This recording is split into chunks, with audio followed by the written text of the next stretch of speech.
Dear friends and my dear student, I hope आप सभी लोग बहुत अच्छे होंगे। अच्छा ही रहना है, अच्छे रहिए, सुरक्षित रहिए, अपना और अपने परिवार का ध्यान रखिए और सरकार का बिल्कुल सहयोग कीजिए और पढ़ते जरूर रहिए, जो कि मस्ट इम्पोर्टेंट है। ठीक है, तो पढ़ते जरूर रहिए। आज का जो टॉपिक है वो सारे एग्जाम्स के लिए बहुत इंपॉर्टेंट है, चाहे वो आपका यूपीएससी हो, स्टेट पीसीएस हो, आरओ हो, एआरओ हो, या आपके रेलवे हो, आपका कोई एसएससी हो, या फिर आपका कोई भी एग्जाम हो, सभी एग्जाम्स के लिए बहुत इंपॉर्टेंट टॉपिक है। इसको अपन लोग बहुत ही अच्छी तरीके से डिस्कस करते हैं। 2 पार्ट में डिस्कस करेंगे, पार्ट 1 पार्ट 2, और सारे टॉपिक इससे रिलेटेड जितना भी मटेरियल है वो सब अपन लोग बहुत ही इजी तरीके से डिस्कस करेंगे। और दोनों लैंग्वेज में है, दोनों language Hindi medium, English medium, दोनों के बच्चे पढ़ सकते हैं। तो आइए डिस्कस करते हैं। ओके, जो आज का टॉपिक है वो है संविधान का निर्माण। जी हाँ, कॉन्स्टिट्यूशन बना कैसे। बात ये होती है कि कॉन्स्टिट्यूशन कैसे बना। लास्ट लेक्चर तक अपन लोग पढ़ चुके हैं 1947 इंडिपेंडेंट एक्ट या स्वतंत्रता अधिनियम तक अपन लोग बहुत ही अच्छी तरीके से पढ़ चुके हैं। आइए अब आगे पढ़ते हैं कैसे क्या हुआ था। ठीक है, अगर अपन लोग भारत के संविधान को समझना है तो उससे थोड़ा सा बैक जाना पड़ेगा हमें, और हमें थोड़ा सा और थोड़ी बातों को समझना पड़ेगा। ये बात जब स्टार्ट हुई थी भारतीय संविधान की, ये आई थी बेटा जब 1885 में 1885 में भारतीय कांग्रेस की स्थापना हुई, GINC की स्टैब्लिश हुआ, इंडियन नेशनल कांग्रेस आया। तो लोगों में राजनीतिक भावना आ गई, मतलब लोग चाहने लगे, लोगों में एक राष्ट्रीयता की भावना आ गई। तो जब ये भावना आई तो इसी भावना को पहली बार जो संविधान की सभा या कॉन्स्टिट्यूशन असेंबली की बात कही गई, वो कही गई जो सबसे पहले संविधान के निर्माण के लिए एक सभा होनी चाहिए जिनके द्वारा कॉन्स्टिट्यूशन बनाया जाए। ये बात सबसे पहले कही गई थी 1895 में, 1895 में बाल गंगाधर के ऑर्डर पे जो एक स्वराज बिल बना था उसमें पहली बार ये बात कही गई थी। ओके, कि क्या होनी चाहिए, कॉन्स्टिट्यूशन को बनाने के लिए, इंडियन कॉन्स्टिट्यूशन को बनाने के लिए एक असेंबली होनी चाहिए, एक सभा होनी चाहिए, कुछ लोगों की मिलके एक सभा होनी चाहिए। ठीक है, फिर इस बात को आगे बढ़े 1922 में। जी हाँ, मतलब संविधान की बात तो बहुत पहले हो गई, 1895 में हो गई, लेकिन इसके बाद गांधी जी ने 1922 में 1922 में संविधान से संबंधित एक बात कही। उन्होंने कहा कि जो भारतीय संविधान है वो भारतीयों की इच्छा अनुसार होना चाहिए। जी हाँ, इन्होंने ये बात नहीं कही थी कि भारत का संविधान भारतीयों द्वारा होना चाहिए। नोट करना इस बात को बहुत ही इंपॉर्टेंट है। क्या था कि अब कॉन्स्टिट्यूशन जो बन रहा है वो इंडियंस के थ्रू बनना चाहिए। गांधी जी का ऐसा कोई बात नहीं थी। गांधी जी का सिर्फ एक बात थी कि भारतीयों के लिए जो संविधान बनाया जा रहा है तो उसमें भारतीयों की परमिशन, भारतीयों के जो विचार है उनको जरूर होना चाहिए। जैसा वो चाह रहे अपने लिए वैसा ही संविधान होना चाहिए, भारतीयों के द्वारा होना चाहिए। ये कोई बात नहीं कही थी उनने। तो याद रखिएगा कब कहा था उनने कहा था 1922 में, 1922 में। इसको याद रखिएगा, बहुत ही इंपॉर्टेंट टॉपिक है ये। ओके, अपन लोग मानते हैं कि जो मानवेंद्र रॉय हैं, जिनको अपन लोग MN रॉय के नाम से जानते हैं, इन्होंने 1934 में 1934 में पहली बार कॉन्स्टिट्यूशन असेंबली को औपचारिक रूप से, मतलब एक आधिकारिक रूप से बात रखी। किसके सामने? ब्रिटिश सरकार के सामने, कि जी हाँ, भारतीय संविधान के लिए एक असेंबली होना जरूरी है, एक असेंबली का गठन होना चाहिए, एक संविधान सभा का गठन होना चाहिए। किसने कही थी? मानवेंद्र रॉय ने। क्वेश्चन आते हैं कि पहली बार संविधान सभा के लिए किसने कहा या कॉन्स्टिट्यूशन असेंबली के लिए किसने कहा, और सभी आंख बंद करके आंसर दे आते हैं MN रॉय या मानवेंद्र रॉय, जो कि गलत हो जाता है। सही आंसर नहीं है। सही आंसर ये है कि पहली बार कॉन्स्टिट्यूशन असेंबली की बात कही गई थी बाल गंगाधर के थ्रू, जो एक स्वराज बिल आया था उसमें पहली बार कॉन्स्टिट्यूशन असेंबली की बात कही थी। हाँ, औपचारिक रूप से या फिर एक आधिकारिक रूप से बात मानवेंद्र जी के द्वारा कही गई थी। कब कही गई थी? 1934 में। ओके, 1938 में पंडित जवाहरलाल नेहरू ने 1938 में पंडित जवाहरलाल नेहरू ने एक घोषणा की, एक अनाउंस किया।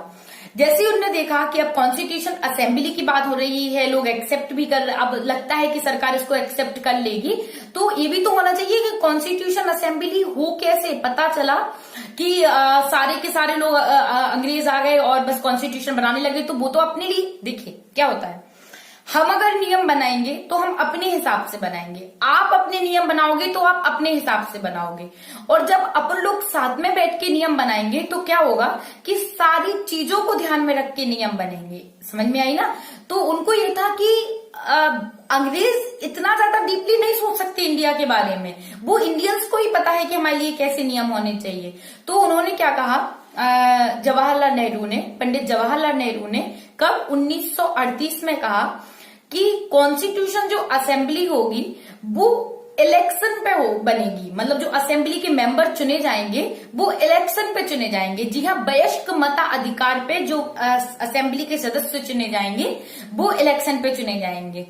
कुछ टाइम बाद 40 के समथिंग ब्रिटिश गवर्नमेंट ने इनकी ये बात मान ली, पंडित जवाहरलाल नेहरू की ये बात मान ली, और 8 अगस्त 1940 में, तो वो उस टाइम पे इंडिया के प्रेजेंट वायसराय थे, इन्होंने 8 अगस्त 1940 को क्या किया, जो ये एक अगस्त ऑफर या अगस्त रेजोल्यूशन पेश किया, इंट्रोड्यूस करवाया। और ये अगस्त रेगुलेशन क्या है, वही है जो पंडित जवाहरलाल नेहरू ने दिया था। उन्हीं की बात को किसके नाम से जानते हैं, अगस्त प्रस्ताव या अगस्त रेजोल्यूशन या अगस्त ऑफर के नाम से जानते हैं।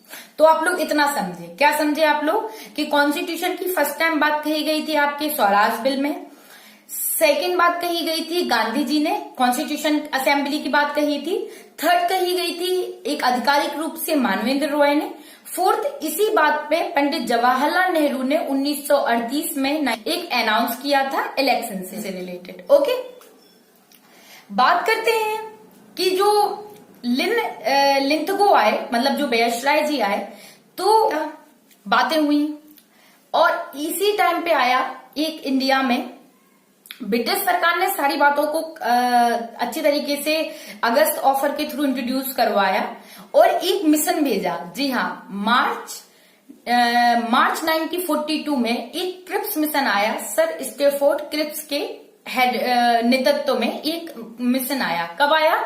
मार्च 1942 में। जी हाँ, क्रिप्स जो उनकी बातें थी उनसे कहीं ना कहीं जो मुस्लिम लीग थी वो खुश नहीं थी। जी हाँ, वो सेटिस्फाई नहीं थी कि नहीं मुझे नहीं चाहिए, तो उन्होंने क्या किया, इसको बहिष्कार किया। किसका? क्रिप्स मिशन का। जी हाँ, ये सफल नहीं रहा था, असफल रहा था। ओके, क्रिप्स मिशन असफल होने के बाद आपके मार्च 1946 में 3 नेताओं के साथ एक कैबिनेट मिशन आया। कैबिनेट क्यों? क्योंकि जो नेता थे, जो ये लोग पॉलिटिशियन थे, जो इसके मेंबर थे तीनों, ये तीनों ही ब्रिटिश कैबिनेट के मेंबर थे, इसलिए इस मिशन को कैबिनेट मिशन कहा गया। सिंपल सी बात है, पूछ लिया जाता है भाई कैबिनेट क्यों, तो कैबिनेट सिंपल सी बात है, कैबिनेट इसलिए इस मिशन को कैबिनेट कहा गया क्योंकि इसमें जो तीनों जो व्यक्ति हैं, जो मेंबर हैं, वो तीनों के तीनों ही ब्रिटिश पार्लियामेंट के कैबिनेट मिनिस्टर थे। जो आपके इसमें जो मेंबर थे वो थे आपके सर स्टेफोर्ड क्रिप्स, जो कि हेड ऑफ ट्रेड थे। जी हाँ, ट्रेड जो होता है मतलब व्यापार जो होता है उसके हेड थे। दूसरे थे आपके एवी अलेक्जेंडर, जो कि आपके जो नेवी थी उसके हेड थे, या उसके, और जो आपके तीसरे नाम था वो था लॉर्ड पैथिक लॉरेंस, जो कि आपके इंडिया के सेक्रेटरी थे। तो ये 3 लोग आए थे और ये तीनों लोग ब्रिटिश कैबिनेट के मेंबर थे। इस कारण कैबिनेट मिशन को इस मिशन को कैबिनेट मिशन कहा गया। सबसे मोस्ट इम्पोर्टेंट बात, इसका कॉन्स्टिट्यूशन निर्माण में, संविधान निर्माण में बहुत ही कंट्रीब्यूशन है, बहुत ही ज्यादा कंट्रीब्यूशन है कैबिनेट का। जी हाँ, आपको एक अलग से वीडियो मिलेगी जिसमें हम आपको अगस्त offer, cabinet mission and Cripps mission, इन तीनों के बारे में बहुत अच्छी तरीके से इन्फॉर्मेशन देंगे, बहुत ही अच्छी तरीके से समझोगे आप। अगर हम इसमें ये तीनों लाएंगे तो ये वीडियो बहुत लंबा हो जाएगा, तो अभी आप सिर्फ कॉन्स्टिट्यूशन की बात कर लेते हैं, इन तीनों को अपन लोग अलग से समझ लेंगे बहुत ही अच्छी तरीके से। ओके, तो अब नेक्स्ट बात जो हुई, कैबिनेट जो मिशन आया, कैबिनेट में क्या हुआ था, क्रिप्स मिशन के असफल होने के बाद जो मुस्लिम लीग थी वो पार्टिसिपेशन की बात करने लगी थी। क्या करने लगी थी? पार्टिसिपेशन की बात। उनको था कि भारत को दो टुकड़ों में बांट दो, पाक और इंडिया, और दोनों की अलग अलग असेंबली होंगी और दोनों की अलग अलग संविधान होगा। ठीक है, इसलिए वो उन लोगों ने नहीं किया। फिर जो कैबिनेट मिशन आया, उन्होंने उनकी जो डिमांड थी पार्टिसिपेशन की, इसको तो ठुकरा दिया, लेकिन बहुत ही अच्छी जो पॉलिसी थी कैबिनेट मिशन की वो अच्छी थी, जिसकी वजह से मुस्लिम जो लीग थी वो भी इससे सेटिस्फाई हो गई। क्या था, थोड़ा सा सुन लो। क्या था, एक इंपॉर्टेंट पॉइंट है कि जो कैबिनेट मिशन था इसने पूरे ऑल ओवर इंडिया प्रोविंस को, जितना भी आपका भारत था, उसको तीन उसमें प्रोविंस में बांट दिया गया था। पूरे भारत को 3 प्रोविंस में बांट दिया गया था, ए बी सी।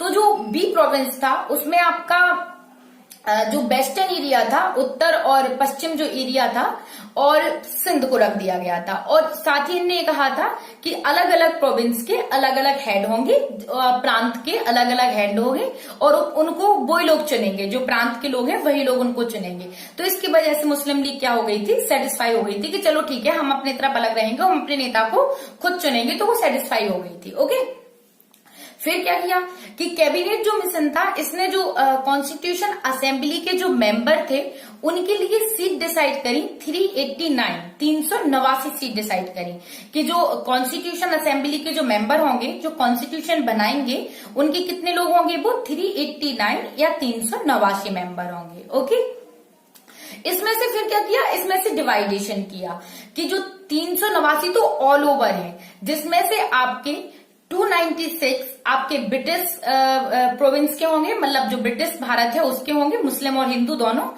और 93 ओनली आपके टेरिटरीज स्टेट होंगी, दैट मीन्स देसी रियासतें होंगी, और चार जो मेंबर होंगे वो आपके चीफ कमिश्नरी से आएंगे। इस तरीके से उन्होंने 389 सीटों का डिवाइडेशन किया। किसने? कैबिनेट मिशन ने, और सब उससे सेटिस्फाई भी थे।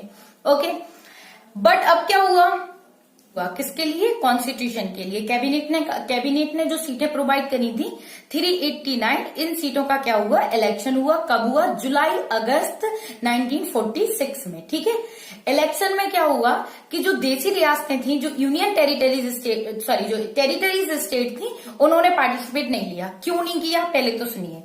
इसलिए नहीं किया क्योंकि वो नहीं चाहते थे उनका जो प्रोविंस है, उनका जो एरिया है, वो किसी दूसरे नियम के अकॉर्डिंग चले। उनका था कि वो खुद शासन करेंगे और खुद नियम बनाएंगे, इसलिए वो कॉन्स्टिट्यूशन असेंबली से क्या रहे थे, अलग रखा था अपने आप को। हाँ, एक बात और इम्पोर्टेंट है कि महात्मा गांधी और जिन्ना ने भी आपसी विवाद के कारण, इनका जो विवाद था, जो वार्तालाप हुआ था, इसके कारण दोनों लोगों ने अपने आप को कॉन्स्टिट्यूशन असेंबली से अलग रखा था। फिर क्या हुआ, इलेक्शन हुआ, तो जो आपकी देसी रियासतें नहीं आई, तो दैट मीन्स जो 93 सीटें थी जो टेरिटरी स्टेट को थी, वो तो भरी नहीं होंगी। तो इलेक्शन कितने पे हुआ? 269, जो कि ब्रिटिश प्रोविंस को दी गई थी। तो उनमें से जो वो इलेक्शन हुआ, तो उनमें से आपकी 208 जनरल कैटेगरी के जनरल लोग आए, और 208 आपके जनरल लोग आए, और 79 आपके मुस्लिम लीग के लोग आए, और 4 लोग आपके सिख रिलीजन से आए। तो इस तरीके से क्या हुआ, इलेक्शन हुआ। ओके, फिर आगे क्या हुआ कि जुलाई 1946 में आपके कॉन्स्टिट्यूशन असेंबली की फर्स्ट मीटिंग हुई। इसमें क्या किया, इसमें मुस्लिम लीग ने पार्टिसिपेट नहीं किया। जी हाँ, इसमें क्या किया, मुस्लिम लीग ने पार्टिसिपेट नहीं किया, और जिसकी के पार्टिसिपेट न लेने से वापस से संविधान सभा का पुनर्गठन हुआ या रीऑर्गेनाइजेशन हुआ। ओके, तो इनको सारे फैक्ट प्लीज अपने दिमाग में रखिएगा, बहुत अच्छे से रखिएगा। ठीक है, आगे बढ़ते हैं अपन लोग। अब क्या हुआ कि 2 सितंबर 1946 में पंडित जवाहरलाल नेहरू ने कहा कि भाई एक कैबिनेट की नीड है, एक कैबिनेट का इलेक्शन होना चाहिए। क्या होना चाहिए? क्योंकि सब कोई अपने अपने क्या करेगा, डिपार्टमेंट लेगा। तो क्योंकि जो हमारा इंडिया, जो ब्रिटिश हमारे ऊपर शासन करके गए हैं, इंडिया बहुत ही नीचे चली गई है। आपको पता ही होगा, अभी अपन लोग इकोनॉमिक्स में डिस्कस करेंगे, जीडीपी बहुत लो है और आप लोगों को पता ही नहीं है पर कैपिटा इनकम, प्रति व्यक्ति आय बहुत ही अपन लोग जीरो पे, बहुत ही एकदम बैक चले गए थे अपन लोग। तो इसके लिए उन्होंने कहा कि एक कैबिनेट बनाते हैं, जो कैबिनेट क्या करेगी, अलग अलग डिपार्टमेंट लेगी, वो अपनी डिपार्टमेंट को डेवलप करने की कोशिश करेगी और अपनी जिम्मेदारी बहुत ही अच्छी तरीके से निभाएगी। तो उन्होंने क्या कहा, 2 सितंबर 1946 में एक कैबिनेट बनी। उस कैबिनेट में 12 मेंबर थे। क्यों? क्योंकि मुस्लिम लीग ने, पहले तो मुस्लिम लीग थी नहीं, पार्टिसिपेट कर नहीं रही थी मुस्लिम लीग के पार्टिसिपेट ना करने की वजह से मेंबर कितने थे इसमें? मेंबर थे इसमें सिर्फ और सिर्फ 12। ठीक है, लेकिन क्या हुआ बाद में ये हुआ कि 26 अक्टूबर 1946 में मुस्लिम बोले भाई हम भी, मुस्लिम लीग के लोगों ने कहा हम भी पार्टिसिपेट करेंगे और 5 उनके नेता आए और उन्होंने लोगों को क्या किए गए, 5 लोगों को डिपार्टमेंट दिए गए। तो टोटल 14 लोग हो गए। याद रखना, पहले 2 सितंबर 1946 में जो पंडित जवाहरलाल नेहरू के द्वारा जो कैबिनेट बनाई जा रही थी उसमें 12 लोग थे, लेकिन अक्टूबर 1946 में मुस्लिम लीग के लोग भी इसमें आ गए, 5 लोग आए, जिसकी वजह से 3 लोगों ने क्या कर दिया, रेजिग्नेशन दिया और आपके टोटल हो गए 14 लोग। ठीक है, ये 14 लोग आपके कुछ इस प्रकार हैं। ठीक है, आपके जो कॉमनवेल्थ और फॉरेन जो डिपार्टमेंट था वो था पंडित जवाहरलाल नेहरू के पास। होम इंफॉर्मेशन डिपार्टमेंट था आपका सरदार वल्लभ भाई पटेल के पास, और जो आपका डिफेंस डिपार्टमेंट था वो था आपका बलदेव जी के पास। जो इंडस्ट्री और सप्लाई डिपार्टमेंट था ये था आपका जॉन मथाई के पास, और जो आपका एजुकेशन डिपार्टमेंट था ये था आपका श्री रामगोपालचार्य के पास, और जो आपका माइन एंड पोर्ट्स डिपार्टमेंट था ये था आपका भाभा जी के पास, और जो आपका फूड एंड एग्रीकल्चर डिपार्टमेंट था ये था राजेंद्र प्रसाद जी के पास। रेलवे डिपार्टमेंट था अरुणा सैफ अली के पास। सिविल डिपार्टमेंट था आपका जगजीवन जी के पास, और फाइनेंस डिपार्टमेंट था आपका लियाकत अली जी के पास, और आपका लॉ था आपके जागेंद्र नाथ जी के पास, और हेल्थ था आपका गजेंद्र नाथ जी के पास, और आपका जो कम्युनिकेशन था अब्दुल जी के पास। तो इस तरीके से कुछ आपके जो कैबिनेट मिनिस्टर थे वो इस तरीके से थे। ओके, अब अपन लोग क्या करते हैं, अब अपन लोग नेक्स्ट पे चल रही के काम बहुत ही अच्छी तरह। 9 दिसंबर 1946 को कॉन्स्टिट्यूशन असेंबली का फर्स्ट सेशन हुआ। जी हाँ, और डॉक्टर सच्चिदानंद जी को क्या बना दिया गया, इसका हेड बना दिया गया। ओके, जो कॉन्स्टिट्यूशन असेंबली थी उसका हेड बना दिया। क्यों? क्योंकि ये उस टाइम पे सबसे वरिष्ठ नेता थे। या आप ये मान सकते हो, ये वाला जो ट्रेडिशन है अपन लोगों ने फ्रांस से अडॉप्ट किया था कि असेंबली में जो सबसे बड़ा हो उसको क्या कर दो, वरिष्ठ हो उसको क्या कर दो, उसका हेड बना दो। तो इनने क्या कर दिया, हेड बना दिया। ठीक है, उसके बाद क्या हुआ, 11 दिसंबर 1946 में राजेंद्र प्रसाद जी को कॉन्स्टिट्यूशन असेंबली का हेड बनाया गया, और एस.सी. मुखर्जी को उनका उपाध्यक्ष बनाया गया, और जो आपके और साथ ही बी.एन. रॉय को इनका सलाहकार बनाया गया। इन तीनों के नाम आप लोग बहुत अच्छी तरीके से याद रखिए, वी.एन. रॉय। ठीक है, को क्या थे, सलाहकार थे।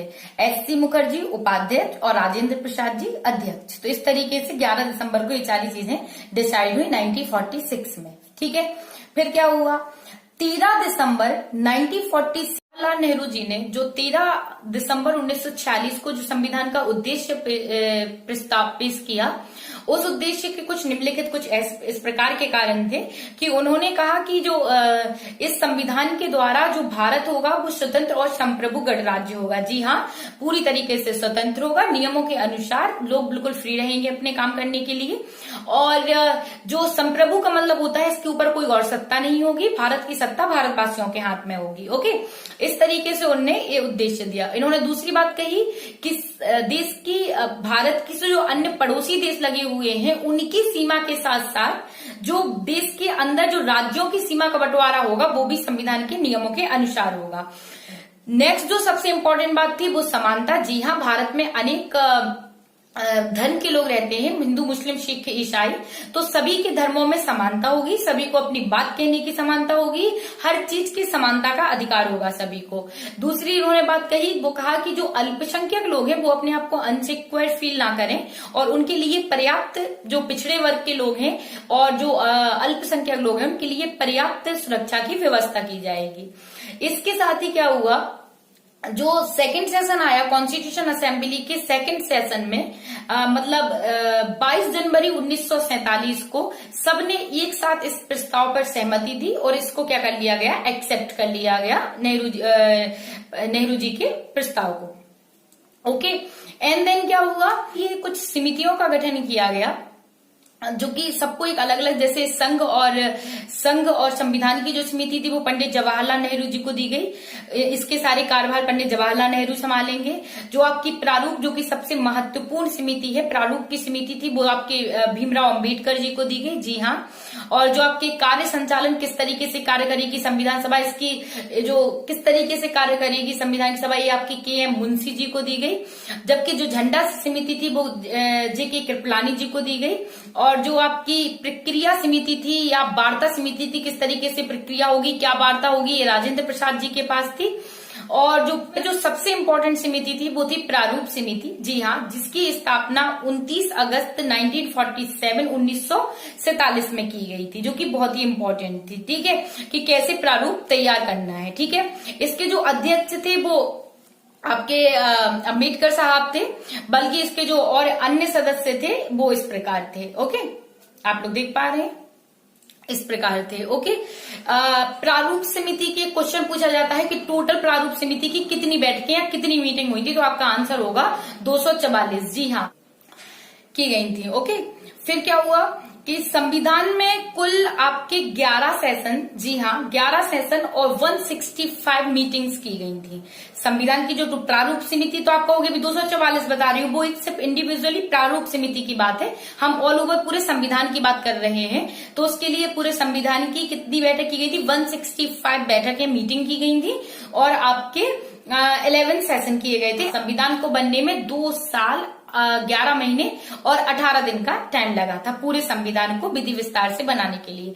भारतीय जो संविधान है वो सबसे लंबा लिखित संविधान है, इसको याद रखिएगा। संविधान को जो पहली बार रीड किया गया था, पहली बार इसका वाचन किया गया था, वो किया गया था 4 नवंबर 1948। जी हाँ, 4 नवंबर 1948। संविधान को जो पारित किया गया था वो किया गया था 26 नवंबर 1949 को, जबकि इसको जो लागू किया गया था वो किया गया था 26 जनवरी 1950 को। ठीक है, अगर 26 जनवरी इसलिए इम्पोर्टेंट डे है क्योंकि 1930 के कांग्रेस अधिवेशन में ही इन्हें पूर्ण स्वतंत्रता की मांग के साथ उसको हमेशा 26 जनवरी को स्वतंत्रता दिवस या फ्रीडम डे के रूप में मनाया जाता था। यही कारण था कि 26 जनवरी को 1950 को संविधान लागू किया। जो 26 नवंबर 1949 को जो संविधान पारित किया गया उसमें 395 आर्टिकल और 8 अनुसूची थी। ओके, 26 नवंबर को अपन लोग कॉन्स्टिट्यूशन डे या संविधान डे मनाते हैं। इंडिया गवर्नमेंट ने 2015 में अंबेडकर साहब की 125वीं जयंती पर डिक्लेयर किया था कि हर 26 नवंबर को संविधान डे मनाया जाएगा, सॉरी कॉन्स्टिट्यूशन डे या संविधान दिवस मनाया।